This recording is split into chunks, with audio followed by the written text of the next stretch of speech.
All right. Hello, everybody. Thank you so much for joining us for the CIA's Masters in Wine and Beverage Management faculty panel discussion. My name is Robert Tremblay. I'm the Associate Director of Admissions here at the Culinary Institute of America. I'm also a 2010 graduate, and I will be your host for tonight's discussion. Our discussion tonight will look to address some of the most frequently asked questions that we get about our Masters of Professional Studies in Wine and Beverage Management. In a few moments, I'll be joined by two of the CIA's most esteemed faculty members to get their insights about this amazing program.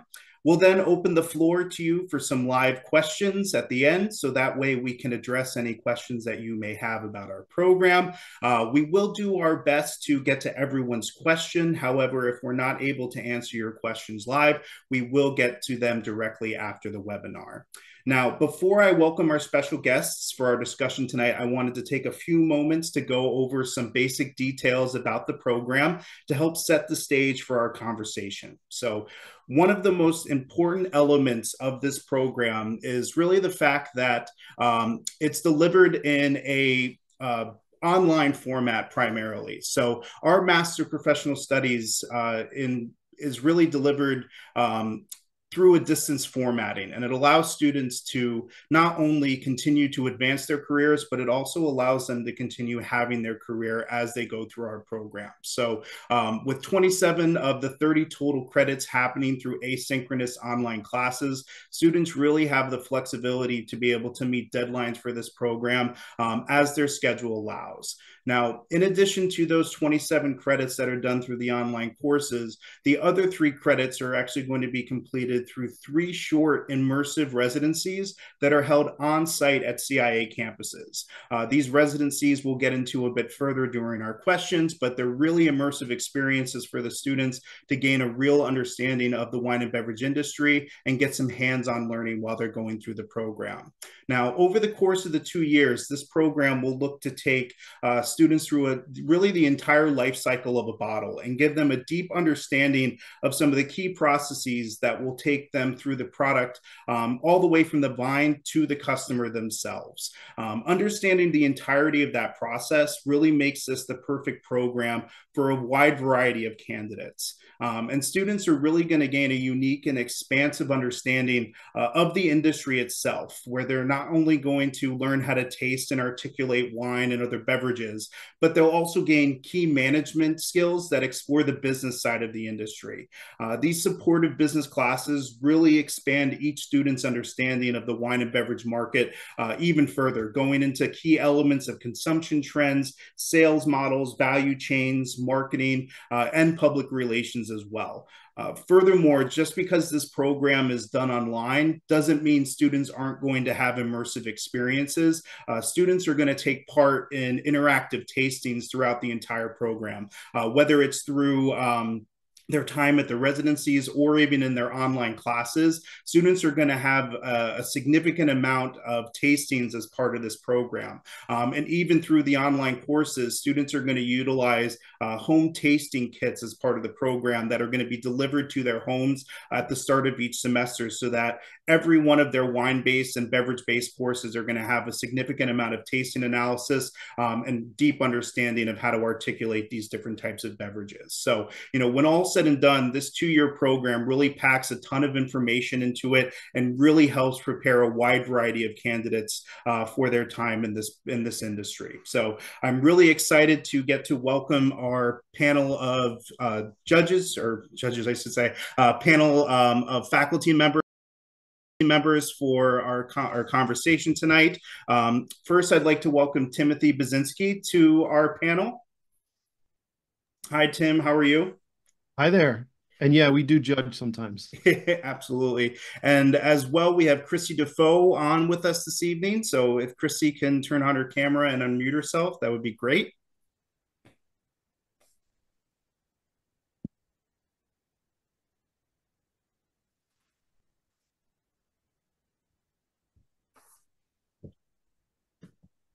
Hello. Sorry for the delay. It's all good. We really appreciate you joining us tonight, both of you. And, at this point, I'd like for both of you to introduce yourselves to our audience. Christie, if you could turn your camera on at this point.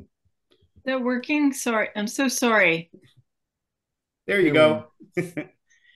Hi, Christy. So, if you could introduce yourself, share with us your position at the college, a little bit about your background in the world of wine and beverage, and the courses you teach. Hello. Yes, thank you. Yeah, thank you so much. I'm delighted to be here tonight. And obviously, I have a huge love of the Culinary Institute of America, and I've been with the college almost 20 years, both as an adjunct instructor and also a full-time beverage instructor. And I really have grown the master's program with a lot of instructors over the last 10 to 15 years. And we've really developed one of the greatest beverage on-premise, off-premise programs that you've been able to look at. Back to your question about my background, very much in the restaurant sommelier world, which brings me to the Culinary Institute. And then I continued studying service and education and pedagogy and earned my master's degree in studies in education so that I could continue to teach about these great, great topics. So I don't want to take up too much time, but to answer your question, that's about as quick as I can say. We are doing great, great work at the CIA, and thanks to our great faculty. Well, thank you so much. We're truly excited to have you on the call tonight. So, and Tim, if you can introduce yourself, tell us a little bit about your role at the college and the courses you teach. Yeah, hi. I'm a graduate of the Culinary Institute of America, just like Robbie. Just a couple of years before you. Yeah, so I graduated from there in the late 90s, and then I went on not to go directly into kitchens, but I really found my love and my passion for wine at that moment in time. I'd already been completely interested and kind of engrossed by the idea of wine and then eventually beverage, but wine in particular at the even before, as soon as I started cooking at home or whatever, I was kind of dabbling with wine as well. And then I kind of found that true sort of passion at school. And so then I went on to work in pretty much every tier and every kind of like side of the business to a degree. So I started out working at a retail store in New York City, which was pretty busy, one of the top five or so retail stores in the city.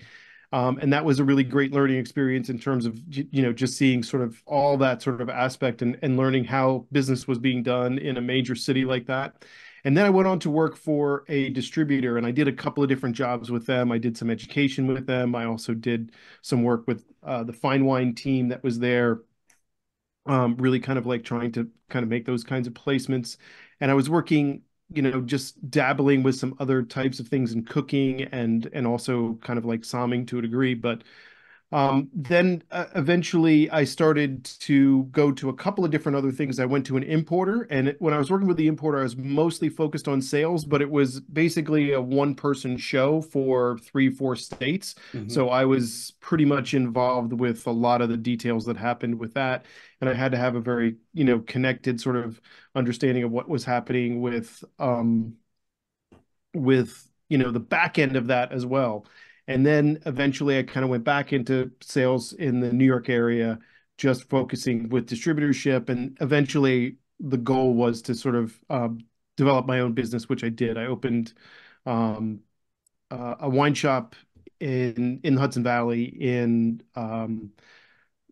the late, I should say, early 2000s. And so I've had that for about 17 years now. So it's been a great labor in terms of like seeing the entire thing kind of come full circle. And then I kind of got the ability and call to kind of come back and do some adjunct work, much like Christie. here in the Hyde Park campus, and then sort of like just kind of kept building that over the course of years, and have I think I was an adjunct for maybe 7, 8, 9 years, and then actually my old instructors, one of them retired, and then eventually the other, but so I ended up replacing my mentors to a degree in some ways. So and I'm super excited to be here. And I kind of want to resonate exactly what Christie said, that, it's really obviously a great institution, and what we're building here is really fantastic. Wonderful. Again, so thankful to have both of you on the call tonight, and just so many years of knowledge in this industry. At the disposal for our students and prospective students tonight. So we'll dive into our first question. And this is a big one. This is really one of the more important questions that we and the admissions team come across on a regular basis. And, really, how does the CIA's Master's in Wine and Beverage Management compare to other industry credentials? Obviously, there's a lot of, notable ones out there, like sommelier certifications and other certifications of that nature. But, where does this program, set students up for success, and how does it compare? And we'll start with you, Tim, on that. Okay, I was about to say. Sorry. I think that this program is in many ways unmatched and relatively unparalleled, in the sense that we are incredibly active with the feedback that we are giving you. Unlike many of the certification programs, some of those things you kind of have to do a little bit on your own. It's really kind of up to you as the learner to sort of make your way through that sort of process. But here, there's weekly feedback that you're going to be getting. There's weekly activity from more than just one instructor. It's two different instructors, and we obviously have some pretty intensive residencies, which I will have to talk about a little bit later on. But those are really setting you up for a very high standard of work. And so one of the big things here is these credentials that you're talking about, unless you get to the really high level, like maybe Master of Wine or something of that nature, I don't see you getting the business side of these things that we're going to be talking about. We're really going to be, every semester, you're essentially looking at specific regions, but you're also being required to look at different aspects of the business as well. And so that's another aspect that's hugely important. I don't want to take. No, that was perfect. And Christie, your thoughts on this program and how it compares to industry credentials. I know, we spoke a few years ago when I first started working with this program, and you said to me that this program really gives students a deep understanding of how to articulate wine and beverages, and how important that element is to things. But how do you see this program stacking up to other industry credentials, and how it can prepare students? Well, I hope you can hear me. I Yep. completely agree with Tim Buzinski, what he just said about the overall kind of approach. But I would add to that that we at the CIA, we do have a smaller cohorts. We have, compared to other industries or other schools, we have such smaller cohorts, and we can bring people to a much closer connection to the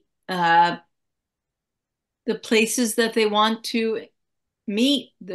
I'm sort of being very vague right now, but we have the capacity to bring our learners closer to the industry, because we have the capability of bringing them really right next to all of the great producers. I mean, we've had associations and relationships with them forever.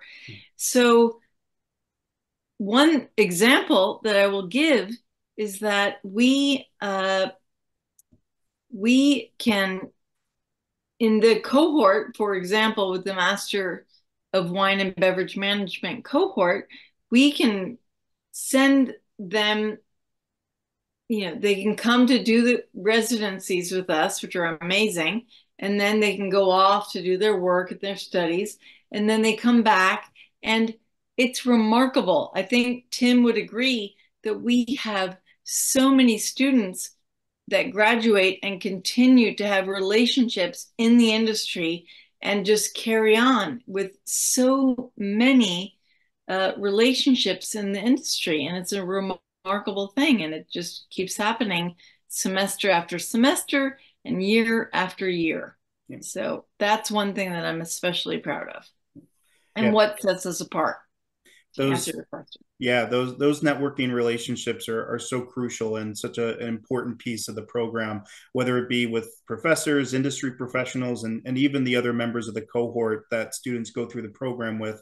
They all build a unity and a cohesiveness that really fosters learning and growth. So I thought you all, did an amazing job with that first question. So we'll dive into our second question. And, this is an important one logistically for students, and, understanding how they're going to interact in this program. And, there's really a balance between both business classes and beverage-based courses. So, from your experience as educators, how do these home tasting kits work that students will be using, and how are they used in the classes? So we'll start with you, Christie, if you want to approach that first. Well, okay. Thank you so much, Robert. I love the kits now. I mean, I was very careful about them, but we've worked with Master of the World for 5 years now, and they're amazing. And I have been very, very careful when I taste the kits, and they're remarkable. I mean, it's a brilliant strategy. It really, really works. And I have found in the last 3 years of each cohort that the kits work. We are tasting the same wines. It's very consistent. It's very real.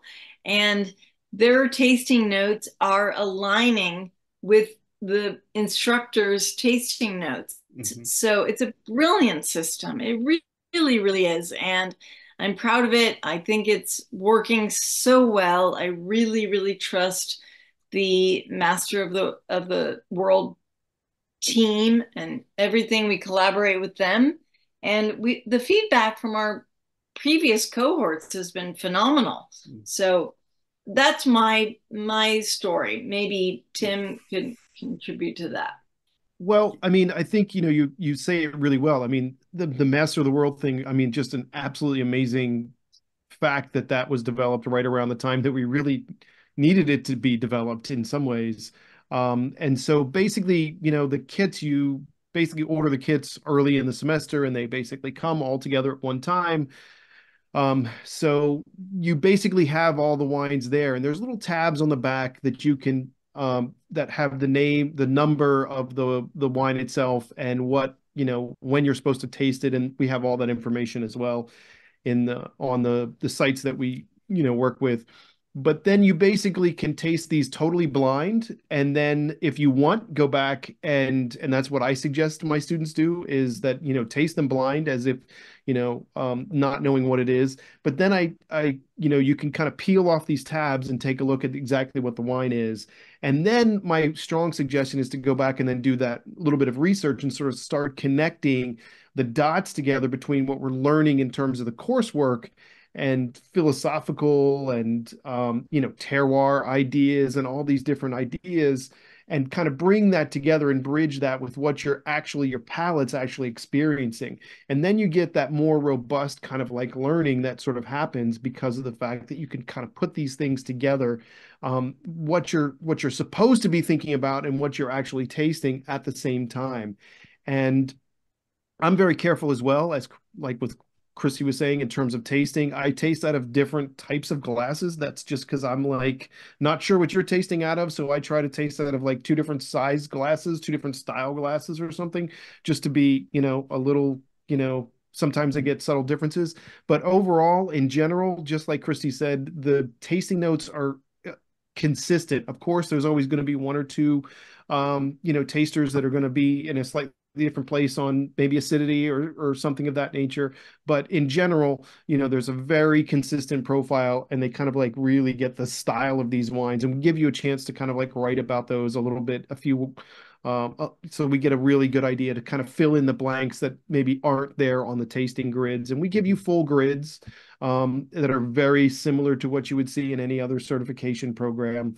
But we ask you to write a little bit about that too. And that's taking it to the next level. So that way you're, again, able to integrate some of those things you're learning in the coursework and what you're learning organoleptically, as we say, with the tasting part. It's definitely, you're using your, the tasting and articulation, but you're also having to have the writing skills to go along with it. That's an important feature of the program that I think is something that, we in admissions try to share with students on a regular basis, that like, you're tasting these products, but you need to also be able to communicate with your classmates and your professors, what you're tasting, what you're experiencing, and having that fall in line and be, really concise and to the point. So, these are all really important elements of the tasting parts of the classes, and, how they factor into the students' learning overall throughout the program. So no, that was great. Any other pieces to add with regard to the tasting kits? Thank you, Robert. I mean, Tim said it really, really well. I would just add that we've been very positively reassured with these tasting kits. Some people think that, you should taste face to face, and it's always a great idea. But these kits are really, they're phenomenal. They're working so well. And the feedback that we've had over the last 3 to 4 years is that they are working. And it's really, the proof is in the pudding, to be honest. Like it's just happening. So I just wanted to reiterate that. Thank you. That's great. No, they're wonderful. I've gotten to sample a few of them, and it's amazing how much volume and how vast a variety of product you can go through in this program, both from the wine side of things and even moving into spirits and other beverages like that. So really tremendous opportunities for the tasting side. Our next question, which kind of deals with the other side of the coin with regard to the program, but how can a deep understanding of the business end of the industry, really benefit students in this program? And Tim, we'll start with you on this question. I know you and I talk about this quite a bit of how important understanding the business side of this industry is for people looking to be professionals in this industry. Well, I think one of the big things that we sort of think about, and I probably should have mentioned this earlier, is that, the certifications that you're getting that are out there in the industry kind of lead you down just sort of like one road per se itself. It doesn't really open your mind to the diversity of the industry itself. And it's an incredibly diverse industry. And so understanding all the aspects of the business that are involved, you may find yourself very heavily attracted to different aspects of that business. You may have a gift for writing and so forth, and that may be, where you see yourself contributing. It could be, your interpersonal skills, and maybe you're going to be focused on, a distributor relationship or something of that nature. There's any number of different aspects in the business, and it's about kind of like finding your way and tailoring that. So you really need to have a really broad sense of the beverage industry, especially maybe as adult learners. You've already maybe done some learning, and so you might as well accelerate to the point and the exact kind of area that you want to focus on. So you're not necessarily kind of learning the business like we did, back kind of in the day, where we sort of experimented with this and then we did a little of that. And then, it takes a little while to kind of like do that. So in this program, you get to the point where you can kind of like start to pinpoint exactly how you want to insert yourself maybe in the industry.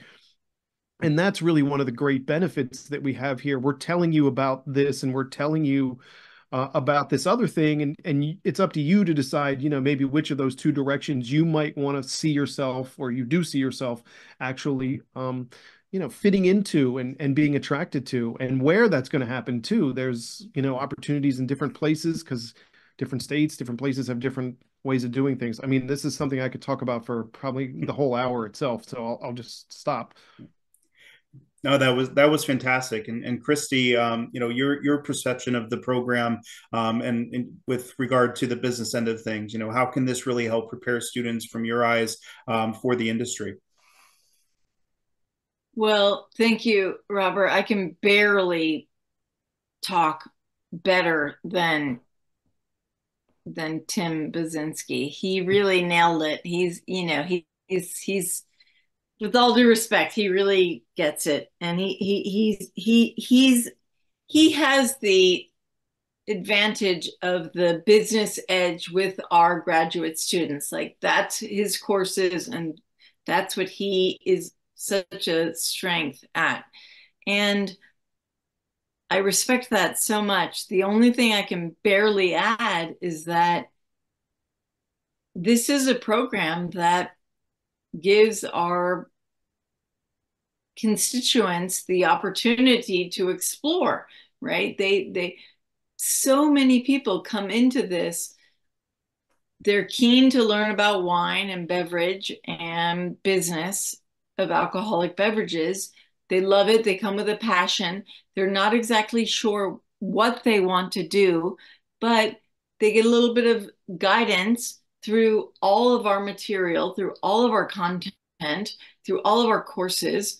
They get to talk to someone like me who has a humanities background and a pedagogy background in wine studies. They get to talk to Tim Buzinski, who has such also a love of wine, but also a business background and an incredible, MBA sort of mind, as well as a bunch of other instructors and collaborators in this program. So they get a little bit of everything.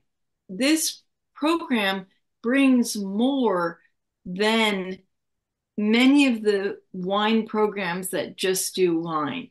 We do wine, we do food, we do business, we do contributions to all of the various business tiers. Thank you. Thank you. Because again, I'm not the business person. So thank you for that. And we have a lot to contribute. So sorry, I'm sort of going on, but No, that was beautifully articulated by both of you. So I really appreciate it. It is a very important question because I think it is a really important piece of this program and really what contributes to it being so special and valuable for our students. So we'll head into our next question, and Christie, we can kick off with you with this. But the residencies are such an important piece of the experience for our students going through this program. So we'll kind of divide and conquer on this. We'll start off with, but what will each of the residencies consist of, and why are they important? So, Christie, if you can talk a little bit about the first residency, and what students can kind of expect from that. Sure, I'll keep it as brief as I can. The first residency that happens in Napa Valley is a cohesive, let's join the cohort together, let's meet each other, let's get to know each other, whether that is 12 people, 20 people, 30 people. We get to know each other, and we have some field trips that are very well planned and articulated, and it's phenomenal. I mean, it's remarkable. It's the way to launch the whole program, and it sets the tone. It sets the tone for everyone to be engaged, and I believe that it works very, very, very much. And that's the first residency that happens both at our Napa Valley campus at Copia, and then another 20 minutes up the street at our St. Helena Greystone property, which is also phenomenal. So you get a little bit of both when you come to California. Yep, the CIA is very well situated in the Napa Valley region, to say the least. Lot of access to some great areas, and that first residency is going to be about a week long. So I will add some kind of general detail to that. All of the residencies are about a week in length ultimately, but that first one will happen at the very start of the program in September. So really, you did a great job, Christie, in delivering the description of it. It's really about getting to know your cohort members and getting an introduction to the program. So, that interpersonal connection we talked a little bit about already, the networking element of things. It's not about building a program that sits people on an island working completely by themselves. This program's about immersion and, really collective understanding and working together to grow a knowledge and a base for this industry. So, really just a perfect segue into the second residency. Tim, if you want to share a little bit of detail about that. The second residency happens really towards the end of the first year of the program, typically in May of the following year after you start the program, and will be about a week to about a week and a half in length that students will be in person for that in Napa, California as well. So Tim, if you want to share a little bit of detail about some of the content there as well. Yeah, so as Christie sort of articulated there, the first thing is this sort of crash course, if you will. But then the second residency, this is where things really start to kind of get amped up. And this year, and I'm assuming that we'd be doing this pretty much every year going forward, we have our Bev Summit that's going to begin this sort of process. And so this beverage summit that we have happening in Napa Valley is going to bring together a lot of other people from around the industry, names that you would absolutely know and be aware of. And we're going to be all doing presentations, and there's going to be opportunities to interact and get to know some of these more, well integrated members of the wine and beverage community at this summit that's essentially going to be happening. And then we're going to kind of like focus on some of the other I don't want to say ancillary isn't the right word, but I want to say some of the sort of other beverages, for instance, and some of the other skills that you're going to need. So we'll be talking about spirits, we'll be talking about teas and all these other types of beverage that you think you might enjoy and you might know, but you're going to get to know them a lot better after this period of time. And we're going to be looking at service and how to actually, what's the proper techniques involved in doing service. And so we're really going to kind of give you that more comprehensive, really kind of like full almost immersion during this second residency that we have.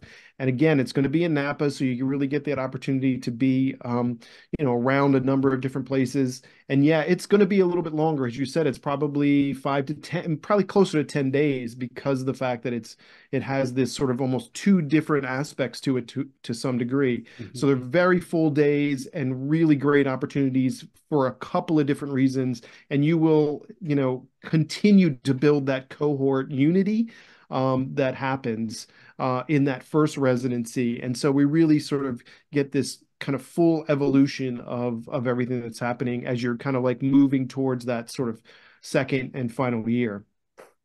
Perfect. That was great. The second residency is really the big one of the three in a lot of ways because of the amount of tastings that students are going to be doing, and just the overall experience of getting to go to that beverage summit is just a spectacular part of this program that students will have access to.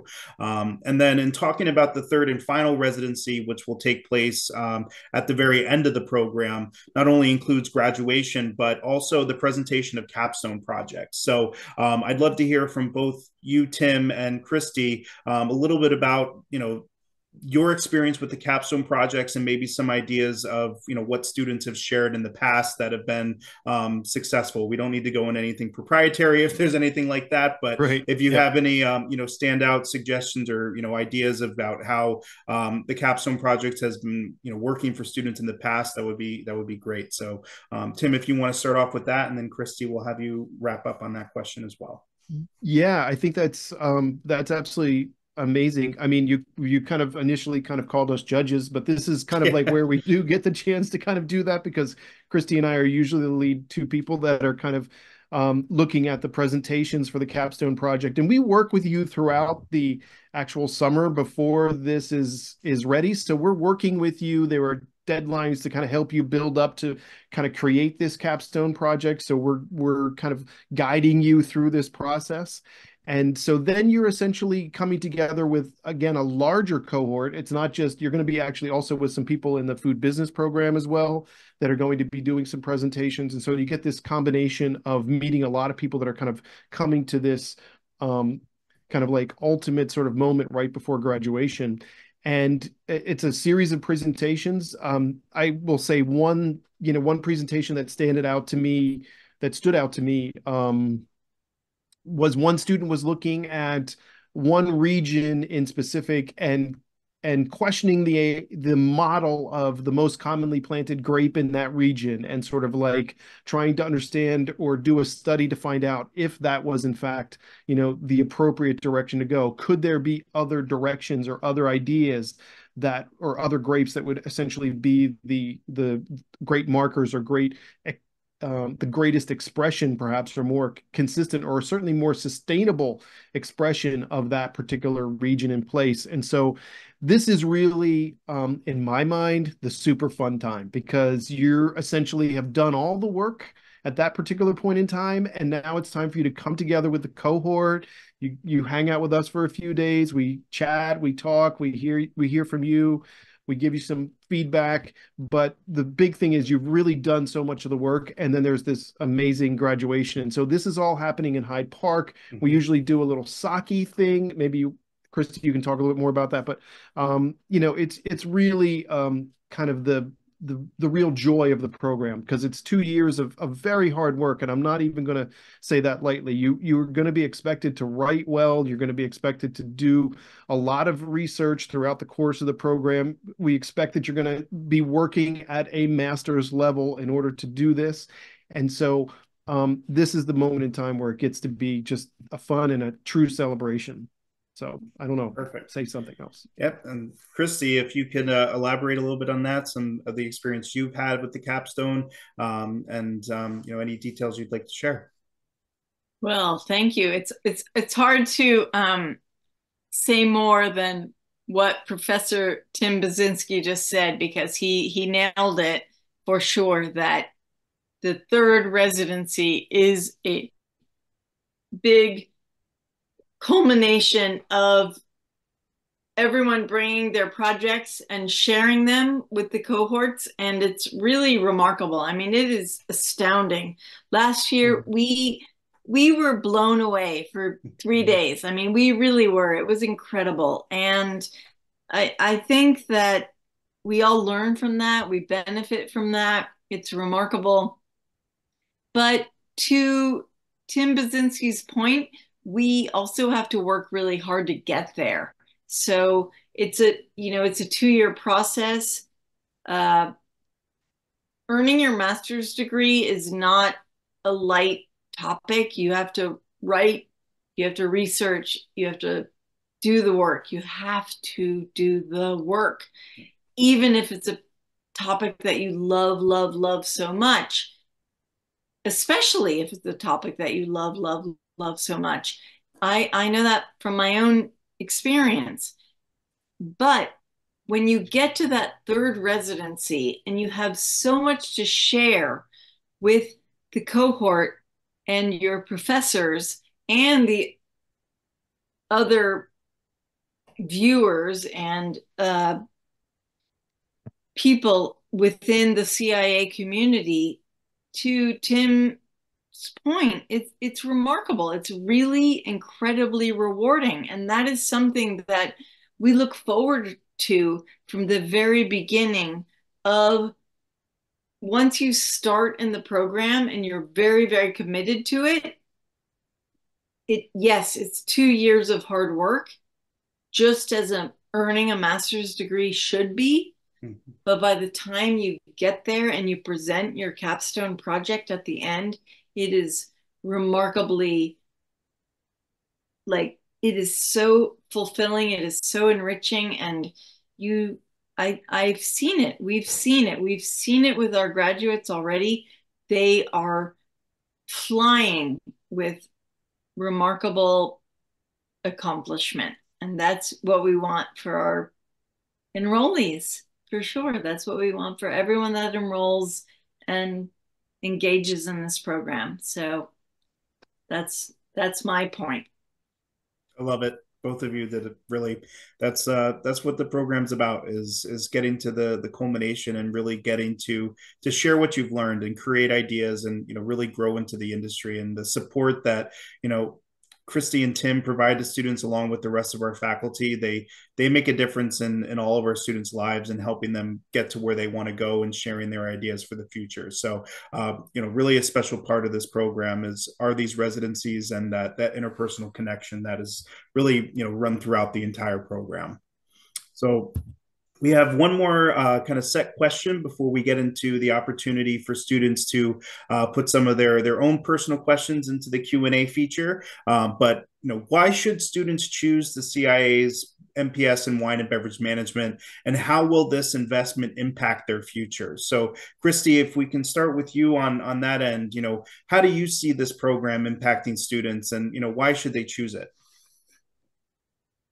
Well, I'll try to keep it brief, but I've been involved with this program since its inception and its growth through the years, almost 15 years. And today with the master's degree, I mean, we really, really do top. We've invested into we've looked at every model, and we are just the best. What can I say? I mean, I don't mean to sound pompous. I'm being direct. We do more research, we have more access, and we care where our graduates land. And we have these international connections that impact where they land. So when the question is how will their investment help? The answer is do the program, meet the people, meet the multitude, the myriad of connections that you meet within this program. We have connections globally with the CIA, and this program is growing every day within beverage and distribution of beverage and imports, exports, and how to make connections in a relationship building future. And that's why this program is the best. It's not only about business. It's not only about product knowledge. It basically combines all of them. And that's why it's an exceptional program. Thank you so much. That was fantastic. And Tim, to kind of build off of that, please. Yeah, absolutely. I mean, Christie's right in terms of, this program is giving you everything collectively. And one thing she was sort of intimating at, but was, we've spent a lot of time looking at every single solitary detail about this program. Christie spends hours every week and talking and figuring out the details for years, ironing out all the details of every step in this process. So everything is looked at, it's reviewed, it's seen, we've seen how we could make it better. So it has consistently been improved, as she's sort of indicating, and it is just so developed. And honestly, this is a serious degree program. This is something that is designed to put you into the industry at a relatively high level. This is not your intro, I'm going to move some cases around kind of degree or certification that you would be getting in some other sort of certification program. And if you read the New York Times, I mean, Eric Asimov just wrote an article about, the sommelier sort of like industry to a degree, and people are looking for more management skills. I don't think that's anything new, in all honesty. I think that's been happening for quite some time, but the reality is you need to have a really well-rounded understanding of the business if you're really going to be successful. If you want to go out and work your way up, that's one different way you can kind of do things. But if you want to kind of enter into the sort of more management tier, and have that sort of more management track in, with a larger company, or maybe you want to start your own small company, much like what I did, or whatever it happens to be. This is the program that's going to put you on the track to do that. And a certification isn't going to do this. And there is no other program out there that is like this in any way. And so it's okay to boast a little bit because of the fact that, it's super unique, and we have tailored it specifically to the industry and what the industry demands. And also giving you the opportunity to sort of change the industry as well, and to think about it, how you're going to make an impact and maybe move it in a different direction. So again, another topic I could talk about for a long time. So I'll just leave it at that. Thank Yeah. you, though. No, I thought you both did amazing with that. And, what you said at the end there, Tim, about changing the industry, I think that that's the power of education and being in the environment with CIA, is that so many of our students are coming to us because they want to be change makers, from our undergraduate programs all the way through our graduate programs.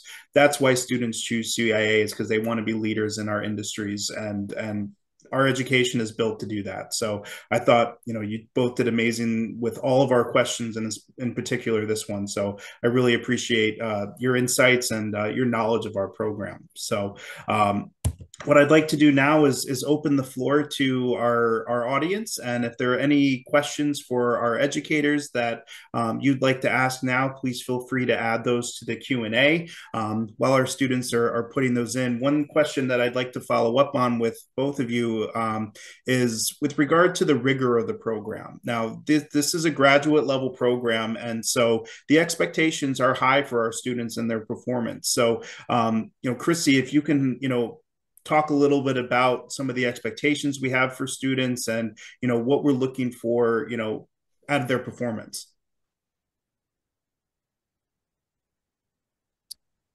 Sure, I'm happy to comment on that. I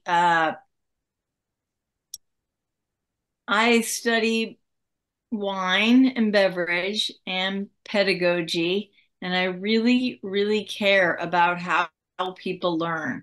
And the thing about graduate level learning is that, yes, everyone has earned their undergraduate degree, which is really important, right? A bachelor's degree is huge. It's huge. Whatever discipline you earned it in, it's still a huge accomplishment. It's a massive accomplishment that should be rewarded.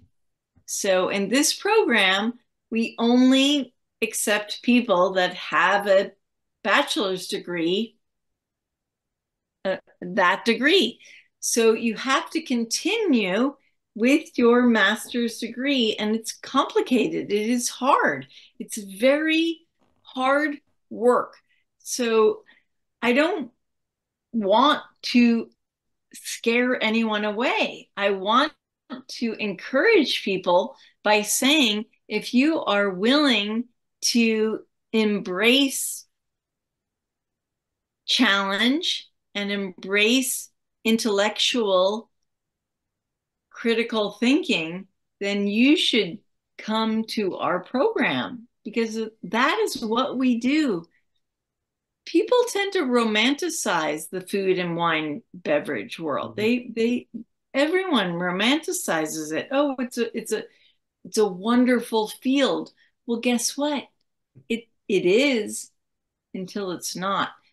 We need to work on it. We need to look at it. We need to constructively criticize it. And that's what we're asking for. So I know I'm being a little bit long-winded, Robert. I apologize for that. But I would add that we are looking for cohort members who want to think critically and want to understand that writing is important, scholarly thinking is important, academic research is important, right? You can't just like write what you want to write. I mean, you have to research some of what you want to say. So there's a lot in the academic graduate world that should be considered, and that's very, very relevant and very important, and that's what we are looking for in our quality graduates in this program. So long-winded, but thanks for the question. No, that was really well done. And we did get a question that kind of spins off of that from one of our guests this evening, and they really asked about time commitment for the program. And Tim, if you can talk a little bit about that. Typically we quote students on it being about 15 to 20 hours of work commitment per week, which is kind of an arbitrary number when you say it in numbers like that. Can you give a little bit of an idea of what a week is going to be like for a student, and the time commitment and how it works into having a full-time job? Because 99% of our students do work full-time while going through our programs, but it does need to be a priority. So if you can elaborate on that a little bit, that would be great. Yeah, I mean, I think that is a generally accurate number, and that, of course, depends person to person. Different people have different speeds at which they're going to operate and learn. I tend to move along a little bit more slowly, and I like to give things a little bit more time and a little bit more thought. But you definitely have to kind of carve out your niche of time, essentially. You have to sort of carve out the way you're going to be able to do this. And different students, I've heard different things from different learners. Some people focus, on the weekends for the most part. They take a day in the weekend and they really kind of heavily use the better part of that day to kind of do their work. Other learners have done things where they do, a few hours early in the early part of the week and then sort of come back to things on the weekend and maybe finish it up on Monday or something of that nature. But generally, it's around that 15 to 20 hours a week. Now, there are definitely some weeks are a little bit heavier. Keep in mind also there are weeks where we have holidays and different things like that, so things get a little compacted in there. But in general, we try to be super cognitive of that as well. We don't want you to necessarily be locked in a room doing your work when your family is out there partying around, the Thanksgiving table or something like that. So we try to sort of manage those kind of expectations as well. But yeah, I mean, as Christie said, scholarly thinking and doing the research, you're going to have to spend a little bit of time to kind of like do that. That's the expectation, at least. So I think that's a pretty accurate number. Great.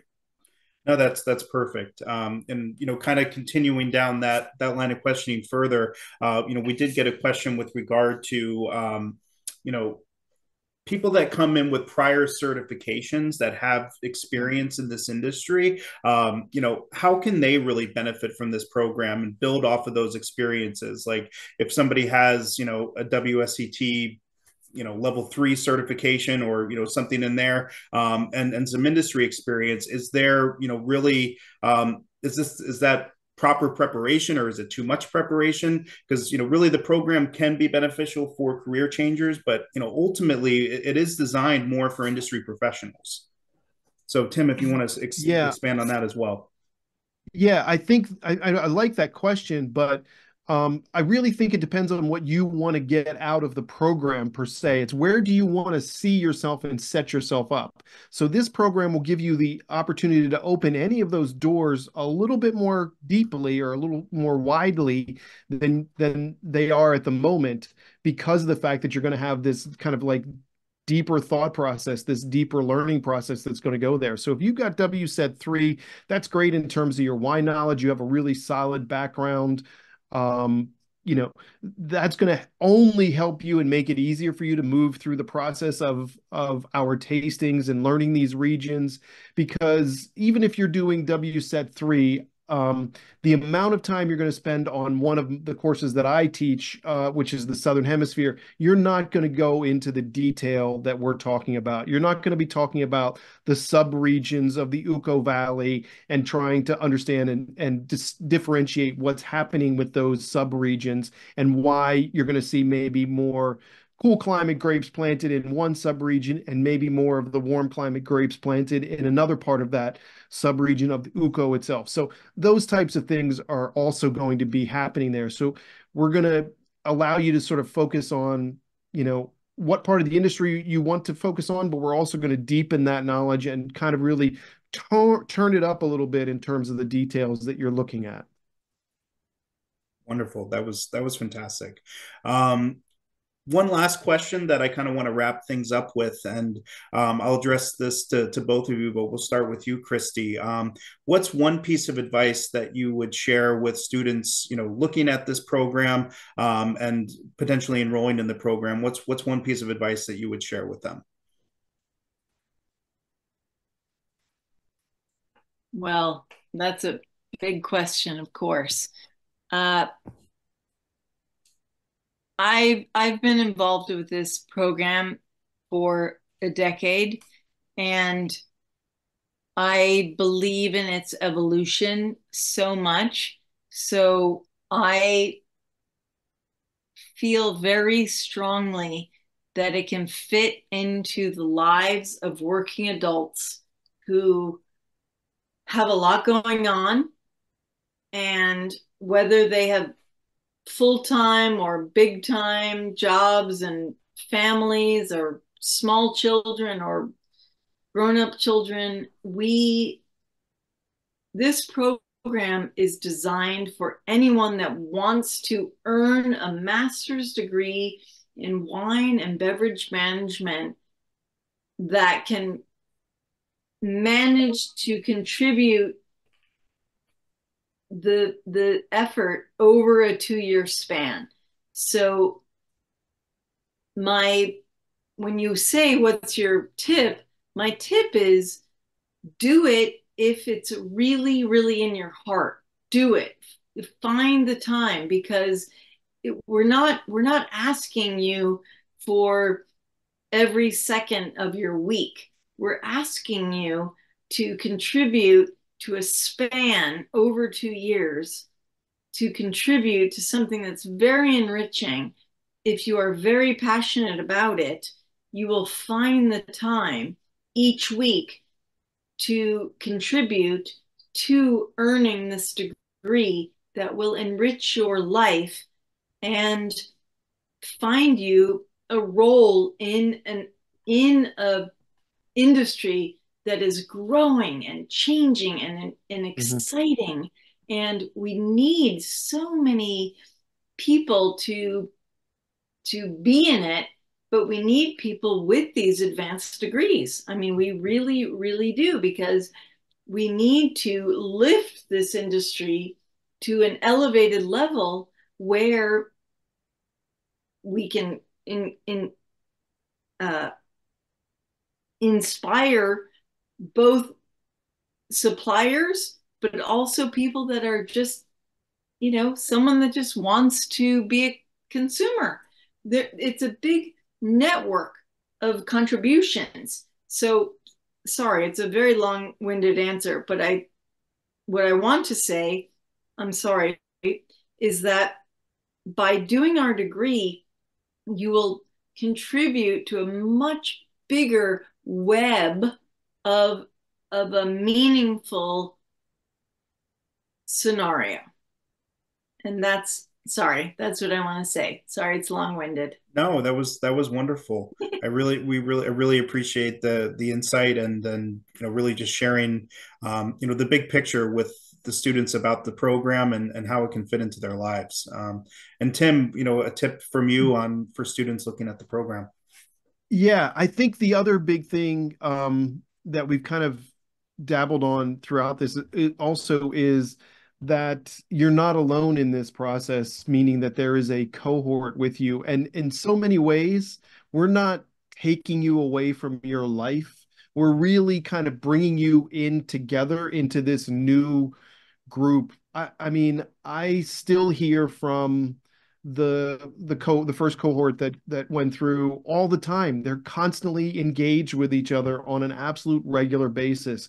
They're sharing ideas. They're also asking for advice from each other. So it's about also sort of like developing this, um, you know, this group of people, this cohort that is going to lift you up and support you. And in many cases, there's so many positive things. So I would encourage that essentially happens, because that's what sort of buoys your ability to kind of move through things. And in some cases, it's like I grade the papers. I see one article that gets cited by three different people or whatever it is, and I'm like, that's great. It doesn't matter. They shared the information with each other. That's great, because they got the learning and they read the work that they kind of needed to work to make it to make the paper good, to make the assignment successful. So in sharing those kinds of things, it's about sort of like lifting each other up, and sort of all ships kind of like rise when you're doing that better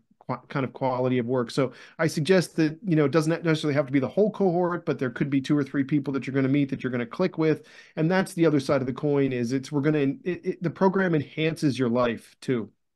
And that's really the other aspect of this. It brings you so much closer to everybody, and that's kind of what Christie's saying. And we need new voices too. We need other voices to help change the direction. It can't be the same group of people, forever, that have gone through the same sort of training all the way through, that have worked their way up and up and up and up. We need people to come in at some of these higher levels with these degrees to be able to insert new ideas and fresh ideas and different ways of thinking, and have technological know-how that maybe folks from a previous generation maybe don't have.